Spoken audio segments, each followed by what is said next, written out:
Hello everyone, welcome back to the run academy. तो आप already जानते हैं कि हमने ICSE chapter 6 that is electrolysis को स्टार्ट किया हुआ है एंड इसके पार्ट ए की थ्योरी हमने डिस्कस कर ली थी। आज के लेक्चर के अंदर जो उसके इंटेक्स क्वेश्चन है पार्ट ए के, उसको हम डिस्कस करने वाले हैं। और आपका काम क्या है? आपका काम सिर्फ यही है कि आराम से इस वीडियो को एंड तक देखें, चैनल को सब्सक्राइब करें, लाइक करें और हाँ, ऊपर जितने भी चैनल वो जो पेजेस दिए गए हैं उनके जो लिंक्स है डिस्क्रिप्शन बॉक्स में डाल दिए हैं। तो बिना कोई टाइम वेस्ट किए चलिए शुरू करते हैं।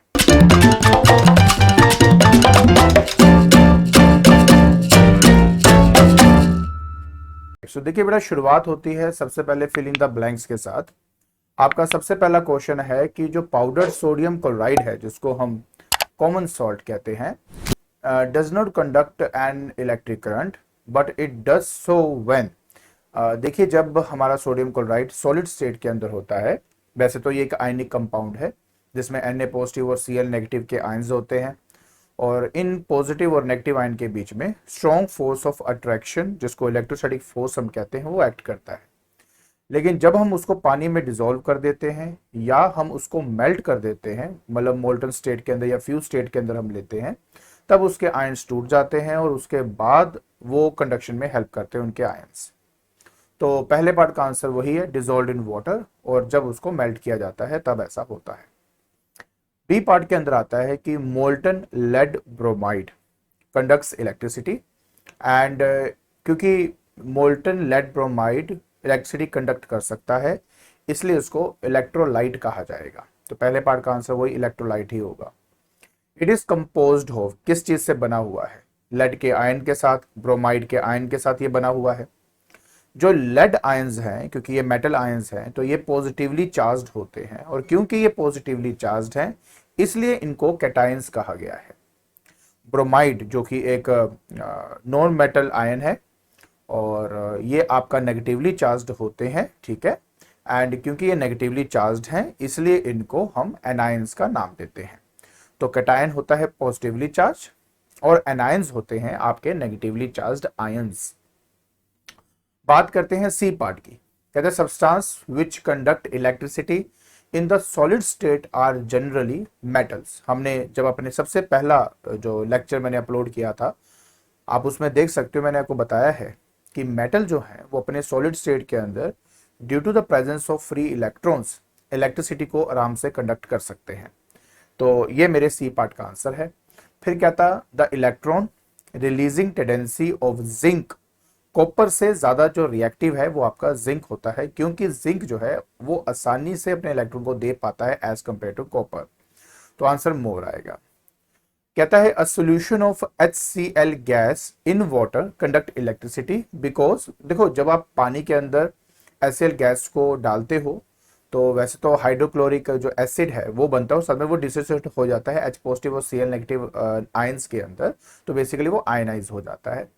बट इसी HCl गैस को जब आप टोलुइन के अंदर डालते हो तो वो आयनाइज नहीं हो पाता और इसी वजह से वो इलेक्ट्रिसिटी कंडक्ट नहीं कर सकता। So it does not ionise in toluene. Pure water, देखिए हमारा जो पानी है अगर प्योर ना हो, ठीक है, मतलब उसमें कोई मिनरल्स हो या अगर हम उसमें नमक डाल देते हैं तो उनकी वजह से जो पानी के अंदर आयंस होते हैं वो पानी के अंदर इलेक्ट्रिसिटी कंडक्ट करने में हेल्प करते हैं। प्योर आयन के अंदर सिर्फ और सिर्फ हमारे पास मॉलिक्यूल्स ही होते हैं, कोई आयंस नहीं होते, इस वजह से इसमें कंडक्शन नहीं हो पाती। तो ये बात समझने में बहुत इंपॉर्टेंट है। इसके बाद आता है वी कैन एक्सपेक्ट दैट जो प्योर वाटर है विल या will not normally conduct electricity. मैं अभी आपको इसका रीजन भी दे चुका हूं कि इट विल नॉट आएगा इसका आंसर। सो इलेक्ट्रोलिसिस क्या है? कहता है electrolysis is the passage of, अब इलेक्ट्रॉन्स नहीं मूव करते, आयंस रिस्पॉन्सिबल होते हैं मेरे इलेक्ट्रोलाइट्स के अंदर जब हम उसमें से इलेक्ट्रिसिटी को पास करते हैं। तो यहां पे क्या आंसर आएगा? इलेक्ट्रिसिटी थ्रू अ लिक्विड और a solution accompanied by a physical chemical change. अब आप अच्छी तरह जानते हो क्या आंसर आना चाहिए था, आंसर आएगा केमिकल चेंज आपका, ठीक है। तो ये रहा आपके फिल इन द ब्लैंक्स के क्वेश्चंस के आंसर। बात करते हैं सेकंड पार्ट की। कहता है डिफाइन द फॉलोइंग टर्म, जिसमें सबसे पहले आता है इलेक्ट्रोलिसिस। तो देखो इलेक्ट्रोलिसिस में आपको ऑलरेडी बता चुका हूं, ये एक ऐसा प्रोसेस है जिसमें जो भी केमिकल कंपाउंड हम लेते हैं उसकी डिकम्पोजिशन हो जाती है। मतलब जैसे कि NaCl की बात है, और NaCl के डिकम्पोजिशन का मतलब होता है उनका आयंस में टूटना। ठीक है, आयंस में टूट जाते हैं जब हम उसका एक्वस सोल्यूशन लेते हैं या उसका मोल्टन स्टेट हम लेते हैं, और जब हम उसमें से इलेक्ट्रिसिटी पास करते हैं तो क्या होता है आपका Na पॉजिटिव जो है वो हमारे कैथोड की तरफ जाता है, वहां से इलेक्ट्रॉन्स को लेकर न्यूट्रलाइज होकर सोडियम मेटल जो है वो उसमें जमना शुरू हो जाता है। तो मतलब केमिकल चेंजेस भी टेक प्लेस करनी शुरू हो जाती हैं। तो इस पूरे प्रोसेस को इलेक्ट्रोलिसिस का नाम दिया गया है। अब नॉन इलेक्ट्रोलाइट तो ऑब्वियस सी बात है ना बेटा, एक ऐसा कंपाउंड, ठीक है, जिसका अगर मैं सोल्यूशन एक्वा सोल्यूशन बनाऊं, या तो अगर मैं उसका मोल्टन स्टेट में अगर मैं उसको कर दूं, मतलब हाई टेम्परेचर देकर उसको मैंने मेल्ट भी कर दिया, और उसके बाद अगर मैं चाहूं कि इसमें से इलेक्ट्रिसिटी पास हो और वो पास ना होने दे, तो उस इलेक्ट्रोलाइट को नॉन इलेक्ट्रोलाइट कहा जाता है। ठीक है, तो नॉन इलेक्ट्रोलाइट वही होते हैं जो अपने में से इलेक्ट्रिसिटी को पास ना होने दे किसी भी स्टेट के अंदर। फिर आता है कैटायन एंड एनायन। अब आपको मैंने कहा था जैसे कि NaCl है, पानी में जैसे आप उसको डालेंगे Na पॉजिटिव और Cl नेगेटिव बन जाएगा। तो बेसिकली हमारे पास दो तरह के आयंस होते हैं, एक होता है पॉजिटिवली चार्ज्ड आयन, एक होता है negatively charged ion. Positively charged ion को हम कैटायंस का नाम देते हैं, और जो नेगेटिवली चार्ज्ड आयन होते हैं उसको हम एनायंस का नाम देते हैं। और वही बात यहाँ पे लिखी हुई है। ठीक है, atoms which carry a positive charge are called the cations, and जिनका नेगेटिव चार्ज होता है उनको बोलते हैं हम एनायंस। फिर बात आती है वीक इलेक्ट्रोलाइट्स की। देखिए इलेक्ट्रोलाइट स्ट्रॉन्ग है या वीक है वो इस बात पे डिपेंड करता है कि कोई पर्टिकुलर मॉलिक्यूल कितने आयंस में डिसोसिएट होता है। जैसे कोई पर्टिकुलर मॉलिक्यूल नहीं कहूंगा, मतलब बेसिकली डिग्री ऑफ डिसोसिएशन को देखकर हम डिसाइड करते हैं। अब डिग्री ऑफ डिसोसिएशन का मतलब क्या है, मान लीजिए कि किसी सॉल्यूशन के अंदर टोटल 100 आपके मॉलिक्यूल्स हैं, बट उन 100 मॉलिक्यूल्स में से एक हमारा केमिकल कंपाउंड ऐसा है जो 99 मॉलिक्यूल्स जो हैं वो आयंस में टूट गए, और एक ऐसा केमिकल कंपाउंड है जिसमें से सिर्फ 50% मतलब अराउंड 50 मॉलिक्यूल जो हैं वो आयंस में टूटे हैं। तो ऑब्वियस है इन दोनों के कंपैरिजन की बात करूंगा तो जो पहले वाला है वो स्ट्रॉन्ग इलेक्ट्रोलाइट है और दूसरे वाला वीक इलेक्ट्रोलाइट है। सो डिपेंडिंग अपॉन कि आपके एटम्स जो आपका केमिकल कंपाउंड है वो कितना डिसोसिएट होता है आयंस के अंदर, डिसाइड किया जाता है कि वो स्ट्रॉन्ग इलेक्ट्रोलाइट है या कि वो वीक इलेक्ट्रोलाइट है। तो यहाँ लिखा है कि electrolytes which allow small amount of electricity to pass through them, ठीक है, एंड आर पार्शियली डिसोसिएट, है ना, पार्शियली जो डिसोसिएट होते हैं और कम। और अब आप खुद सोचो, देखो अगर कम अमाउंट ऑफ आयंस प्रोड्यूस होंगे तो ऑब्वियसली कम अमाउंट ऑफ इलेक्ट्रिसिटी ही पास करने देगा ना। सो ये है बेटा हमारे पास, दैट इज वीक इलेक्ट्रोलाइट। बात करते हैं क्वेश्चन नंबर 3 की। कहता है what is the difference between the modern explanation and Arrhenius explanation for the theory of electrolysis. I think मैंने कल वाली वीडियो के अंदर ही इसको डिटेल में बताया था, मतलब इससे पहले वाली जो वीडियो है उसमें मैंने बताया था। अर्हेनियस ने अपनी जो आयनिक थ्योरी दी थी उसके अंदर सिर्फ मतलब उसके एक्सप्लेनेशन और जो मॉडर्न कॉन्सेप्ट या मॉडर्न एक्सप्लेनेशन आज हम स्टडी करते हैं उनमें सिर्फ इतना सा ही डिफरेंस है कि अर्हेनियस ने ये कह दिया था कि जैसे मान लो NaCl है, ठीक है, अब जब वो सॉलिड स्टेट के अंदर है तो अर्हेनियस का ये कहना था कि वो इनिशियल स्टेट में आयनिक फॉर्म में नहीं होते हैं, मतलब सॉलिड स्टेट के अंदर वो आयंस की फॉर्म में नहीं होते हैं।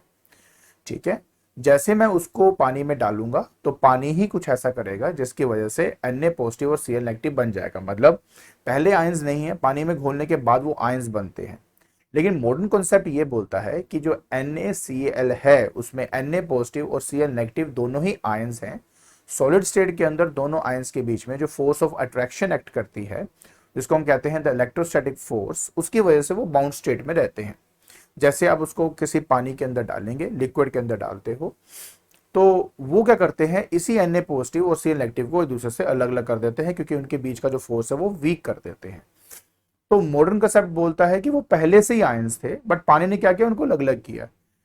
अर्हेनियस के कॉन्सेप्ट के हिसाब से ये था कि पहले से बिल्कुल आयन नहीं था, लेकिन जब हमने उसको पानी में डाला तब जाके वो आयंस में कन्वर्ट हुआ है या आयंस बने हैं और उसके बाद अलग अलग हुए। तो ये अर्हेनियस का था और ये था मॉडर्न कॉन्सेप्ट जो हम आज के डेट में पढ़ते हैं। ठीक है, नेक्स्ट हमारा आता है इलेक्ट्रोलिटिक डिसोसिएशन एंड आयनाइजेशन का मतलब क्या है। देखिए इलेक्ट्रोलिटिक डिसोसिएशन की जब हम बात करते हैं तो वो बेसिकली आपका डील करेगा आयनिक कंपाउंड के साथ। आयनाइजेशन जो डील करता है वो करता है कोवलेंट कंपाउंड के साथ।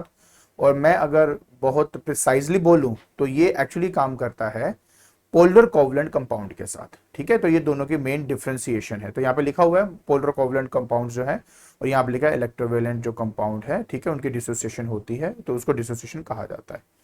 ठीक है जी, तो मतलब बहुत ईजी है, मुश्किल नहीं है। आई थिंक आराम से आप ये बात समझ गए होंगे। फिर आता है कटायन और एनायन में क्या डिफरेंस है। हमने ऑलरेडी इसके बारे में अच्छे से समझा हुआ है कि जो पॉजिटिवली चार्ज आयन है उसको कटायन कहते हैं, नेगेटिवली चार्ज जो आयन्स होते हैं उसको एनायन कहा जाता है। कटायन क्योंकि आपके पॉजिटिवली चार्ज हैं तो ऑब्वियस है वो किस तरफ भागेंगे, आपके that is negative charge electrode की तरफ, जिनको कैथोड कहते हैं। और एनायन जो है क्योंकि नेगेटिवली चार्ज है तो वो पॉजिटिव चार्ज इलेक्ट्रोड की तरफ जाएगा, जिसको हम एनोड का नाम देते हैं। कैटायन की बात करें तो ऑब्वियस है क्योंकि ये एक पॉजिटिवली चार्ज है, तो पॉजिटिवली चार्ज आयंस वो होते हैं जिनमें इलेक्ट्रॉन की डेफिशिएंसी होती है। तो ये कैटायन के कैथोड के पास जाएंगे, कैथोड जो कि नेगेटिवली चार्ज है उससे कुछ इलेक्ट्रॉन्स को ले लेंगे, और लेने के बाद वो तो अपने आप को न्यूट्रलाइज करते हैं। ठीक है, और क्योंकि ये इलेक्ट्रॉन्स को यहाँ पे ले रहे हैं तो मतलब बेसिकली वो क्या हो रहे हैं, रिड्यूस हो रहे हैं आपके, मतलब रिडक्शन हो रही है आपकी। और यहाँ पे क्या होता है, क्योंकि ये नेगेटिवली चार्ज आयंस होते हैं और क्योंकि एनोड के पास जा रहे होते हैं, एनोड तो है ही पॉजिटिव चार्ज, तो ये अपने जो एक्सेस इलेक्ट्रॉन है जिसकी वजह से ये नेगेटिवली चार्ज है वो अपने एनोड को दे देगा। और एनोड को देने की वजह से यहाँ पर इन्होंने क्या किया, there is a removal of electron take place, तो ऑक्सीडेशन जो है वो टेक प्लेस हो जाती है और वो न्यूट्रल एटम आपके बन जाते हैं। तो ये है मेरा कैटायन और एनायन के बीच का डिफरेंस। सो देखिए अब हम बात करेंगे पार्ट डी की, the difference between electrolytic dissociation and thermal dissociation. जब हम इलेक्ट्रोलिटिक डिसोसिएशन के बारे में बात करते हैं तो हम बात कर रहे हैं कि एक ऐसा इलेक्ट्रोवेलेंट कंपाउंड जिसको हम एक्वा सोल्यूशन में जब लेंगे या फ्यू स्टेट के अंदर लेंगे तो उनका आयन में टूट जाना, तो इस पूरे चीज को, इस डिसोसिएशन को इलेक्ट्रोलिटिक डिसोसिएशन कहा गया है। लेकिन अगर मुझे हीट प्रोवाइड करके ऐसा करना पड़ जाए तो उसको नाम दिया गया है थर्मल डिसोसिएशन। बाकी यहाँ पे ऑलरेडी यहाँ पे लिखा हुआ है, आप चाहें तो ध्यान से देख सकते हो। और एक बात आपको और बता देता हूँ, मेन डिफरेंस, जैसे अब इस वाले में जो थर्मल डिसोसिएशन की यहाँ पे बात हो रही है ना, तो जब आप हीट प्रोवाइड करके इनको स्प्लिट करते हो ना, और जब वो ठंडा होगा वो दोबारा कंबाइन होकर वही दोबारा सेम चीज बन जाएगी जहां से टूट के ये बने थे। तो यहाँ पे लिखा हुआ है it is a reversible breakdown of a chemical compound, और यहाँ लिखा हुआ है कि on cooling they recombine to form the salt again. ठीक है, आगे देखिए। फिर हमारे पास आता है strong electrolyte and weak electrolyte. इसके बारे में मैं तो पता नहीं कितनी बार आपको ये वाली बात बता चुका हूँ। जब हम स्ट्रॉन्ग इलेक्ट्रोलाइट की बात करते हैं तो ज्यादा अमाउंट ऑफ इलेक्ट्रिसिटी को वो पास होने देता है, वीक जो है कम अमाउंट ऑफ इलेक्ट्रिसिटी को पास होने देगा। Therefore it is a good conductor of electricity, it is a poor conductor of electricity. यहाँ पर जो आयंस होते हैं वो कंप्लीटली डिसोसिएट हो जाते हैं, आयंस नहीं, जितने भी एटम्स या मॉलिक्यूल्स होते हैं वो प्रॉपर आप डिसोसिएट हो जाते हैं। और यहाँ पर जो आपके कुछ जो है मॉलिक्यूल जो हैं वो टूटेंगे, कुछ नहीं टूटेंगे। तो इसी वजह से, क्योंकि यहाँ पे बहुत ज़्यादा फ्री मोबाइल आयंस होते हैं और यहाँ पे कम होते हैं, इस वजह से ये स्ट्रॉन्ग इलेक्ट्रोलाइट है और ये आपका वीक इलेक्ट्रोलाइट होता है। बाकी आपके सामने मैंने प्रॉपर ये दिया हुआ है, आप प्लीज़ इसको एक बार अच्छे से नोट कर ले। ठीक है, चलिए आगे। अब हम बात करेंगे फोर्थ पार्ट की। ठीक है, फोर्थ पार्ट में काफी सारे क्वेश्चन है, वन वर्ड टाइप के क्वेश्चन होते हैं और इनके आंसर आने बहुत जरूरी हैं क्योंकि यही 1 मार्कर में आपसे पेपर में पूछे जाते हैं। कहता है a salt which is a weak electrolyte. ठीक है, तो जो कार्बोनेट आयन जिसके साथ लगा होता है ना, ज्यादातर वही हमारा वीक इलेक्ट्रोलाइट होता है। तो सोडियम कार्बोनेट इसका बहुत अच्छा एक एग्जाम्पल है, वो आप दे सकते हो। फिर आता है a base which is a weak electrolyte. तो बेस में अमोनियम हाइड्रोक्साइड जो है ना वो सबसे ज्यादा वीक बेस, हमारा नोट सबसे ज्यादा मतलब वीक बेस इलेक्ट्रोलाइट है जो माना जाता है। फिर कहता है N inert electrode and an active electrode. Basically इसके बारे में जो आपको नॉलेज है थोड़ा आगे जाके मिल जाएगा, बट अभी क्योंकि पूछा है तो मैं आंसर दे देता हूँ। एक इनर्ट इलेक्ट्रोड जो है वो बेसिकली ग्रेफाइट को लिया जाता है और एक एक्टिव इलेक्ट्रोड जो है वो सिल्वर जो है उसको लिया जाता है। बाकी यहाँ पे मैंने आंसर दिया हुआ है। A positively charged non metallic ion, देखिए जो हाइड्रोजन है ना वो बेसिकली एक नॉन मेटल की तरह उसको हम ट्रीट करते हैं, लेकिन जब उसके आउटरमोस्ट शेल का एक इलेक्ट्रॉन अगर है वो अगर वो ले लिया जाए तो उससे जो आयन बनता है वो बनता है non metallic positively charged ion. तो मतलब H पॉजिटिव आयन की यहाँ पे बात हो रही है, तो ये रहा उसका answer. The electrode eight which the reduction occurs. Reduction का मतलब क्या होता है, एडिशन ऑफ इलेक्ट्रॉन्स को है यहाँ पे कहा जाता है। सो अगर मैं बात कर रहा हूं मेरे पॉजिटिवली चार्ज्ड आयंस की, तो पॉजिटिवली चार्ज में डेफिशिएंसी है और वो अपने डेफिशिएंसी को पूरा करने के लिए कैथोड के पास जाएगा और कैथोड जो है उनको इलेक्ट्रॉन्स प्रोवाइड कर देगा, और इसलिए कैथोड हमारा यहाँ पे सही आंसर बनता है। अ नॉन मेटेलिक एलिमेंट, एक ऐसा non metallic element which is a conductor of electricity, तो इसका सबसे बढ़िया आंसर वही है, ग्रेफाइट ही है। देखिए कार्बन का बना हुआ है आपका जो ग्रेफाइट होता है, बट इसका जो स्ट्रक्चर है, मोलिकुलर जो स्ट्रक्चर है ना, अरेंजमेंट जो है मेरे कार्बन्स की, वो इस तरह से होती है कि अगर आप इसमें से मतलब अगर आप चाहें तो इलेक्ट्रिसिटी कंडक्ट कर सकते हैं, और उन्हीं कार्बन से बना हुआ जो डायमंड होता है अगर उसमें से पास करने की कोशिश करेंगे तो उसमें से आपकी इलेक्ट्रिसिटी पास नहीं करती। तो ग्रेफाइट के अंदर जो कार्बन्स की अरेंजमेंट है ना, वो इस तरह से है कि उनके अंदर फिर भी आपको फ्री इलेक्ट्रॉन्स मिल सकते हैं, बट वहां नहीं मिलते, डायमंड में नहीं मिलते। ठीक है, ओके नेक्स्ट देखते हैं। फिर हमारे पास आता है फिफ्थ, कहते हैं इलेक्ट्रोलिसिस एक रिडॉक्स प्रोसेस है, उसको एक्सप्लेन करें। लास्ट वीडियो के अंदर ही मैंने इसको एक्सप्लेन किया था।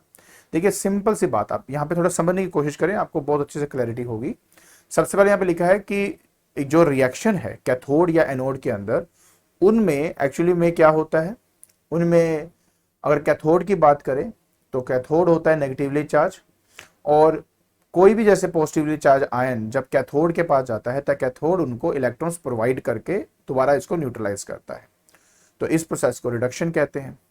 एनोड जो है वो खुद आपका क्या होता है, anode is a positively charge, और कोई भी नेगेटिव चार्ज आयन जब उसके एनोड के पास जाएगा तो अपने इलेक्ट्रॉन्स को वो किसको प्रोवाइड कर देगा, एनोड को। तो क्योंकि नेगेटिवली चार्ज आयन अपने में से इलेक्ट्रॉन को निकाल रहा है, इस प्रोसेस को ऑक्सीडेशन कहते हैं। तो जब हम बात कर रहे होते हैं अपने इलेक्ट्रोलिसिस की, तो क्योंकि gaining of electron, removal of electron चीजें टेक प्लेस कर रही हैं, तो ये एक तरह से आपका रिडॉक्स प्रोसेस होता है। एग्जांपल आपके सामने है, मैं एक बार साइड हो जाता हूं ताकि आप अच्छे से इस चीज को देख सकें और नोट डाउन कर सकें। आई होप ये अच्छी तरह समझ में आ गया। चलिए फिर हमारे पास सिक्स्थ पार्ट आता है, कहते हैं classify the following substances under the three headings. ठीक है, आपने ये जितने भी आपको सब्सटेंस दिए गए हैं उनको strong electrolyte, weak electrolyte and non electrolytes की फॉर्म में इसको अलग अलग डिस्ट्रीब्यूट करना। देखिए मैं ऑलरेडी आपको कई सारी एग्जांपल ऐसे दे चुका हूं अपनी वीडियोस के अंदर, तो आप चाहें तो आसानी से इसको कर सकते हैं। मैं तो आपसे यही सजेस्ट करूंगा कि पहले आप यहाँ पर इस वीडियो को पॉज कर लीजिए और उसके बाद आप खुद पहले डिस्ट्रीब्यूट करो, और डिस्ट्रीब्यूट करने के बाद फिर आप देखो मेरा आंसर क्या मैच करता है क्या नहीं करता। तो देखिए अगर मैं स्ट्रॉन्ग की बात करूंगा तो dilute hydrochloric acid, dilute sulphuric acid, sodium acetate, सब इसका एग्जांपल है। उसी तरह नेक्स्ट की बात करूंगा दैट इज वीक इलेक्ट्रोलाइट, तो एसिटिक एसिड, अमोनियम हाइड्रोक्साइड, उसका एग्जांपल आ जाता है। और लास्ट में आता है कार्बन टेट्राक्लोराइड जो कि नॉन इलेक्ट्रोलाइट्स की कैटेगरी में आता है। क्लियर, आगे चलते हैं। नेक्स्ट है एक्सप्लेन वाई, कहता है copper though a good conductor of electricity is a non electrolyte. Simple सी बात है, जब हम कॉपर की बात करते हैं ऑफ कोर्स वो एक मेटल है, ऑफ कोर्स उसके अंदर फ्री इलेक्ट्रॉन्स होते हैं जिसकी वजह से सॉलिड स्टेट के अंदर इलेक्ट्रिसिटी पास हो जाती है। लेकिन अगर इसी कॉपर को मैं पानी में डालूंगा या मोल्टन स्टेट के अंदर डालूंगा तो वो आयंस में तब्दील नहीं होता, और क्योंकि आयंस रिस्पॉन्सिबल होते हैं कंडक्शन के लिए इनसाइड इन इलेक्ट्रोलाइट, तो इसकी वजह से जो कॉपर है वो एक नॉन इलेक्ट्रोलाइट है, क्योंकि वो आयंस में नहीं टूटेगा, और आयंस जब तक नहीं होंगे तो कंडक्शन होगी नहीं इलेक्ट्रिसिटी की। ठीक है, और सोडियम जो सॉलिड सोडियम क्लोराइड है does not allow electricity to pass through. Simple सी बात है, NaCl जब सॉलिड स्टेट के अंदर होता है, मतलब जब तक हम उसको पानी के अंदर या मोल्टन स्टेट में नहीं लेके आते तब तक Na और Cl, Na होता है पॉजिटिव चार्ज, Cl होता है नेगेटिव चार्ज, उन दोनों के बीच में बहुत स्ट्रॉन्ग फोर्स ऑफ अट्रैक्शन होती है जिसको इलेक्ट्रोस्टैटिक हम फोर्स कहते हैं। उस इलेक्ट्रोस्टैटिक फोर्स की वजह से वो दोनों एक दूसरे को इतनी ज्यादा जोर से पकड़ के बैठे होते हैं कि वो आपके मूव ही नहीं कर सकते, और क्योंकि अगर वो मूव नहीं कर सकते तो इलेक्ट्रिसिटी कैसे कंडक्ट कर सकते हैं, उनको पहले अलग करना पड़ेगा ना, इसलिए तो उनको एक्वा सोल्यूशन उसका बनाया जाता है या मोल्टन स्टेट में लिया जाता है। बाकी मैंने आपको पहले पार्ट का आंसर ऑलरेडी दे दिया है, सिमिलरली दूसरे पार्ट का आंसर भी आप देख लीजिए।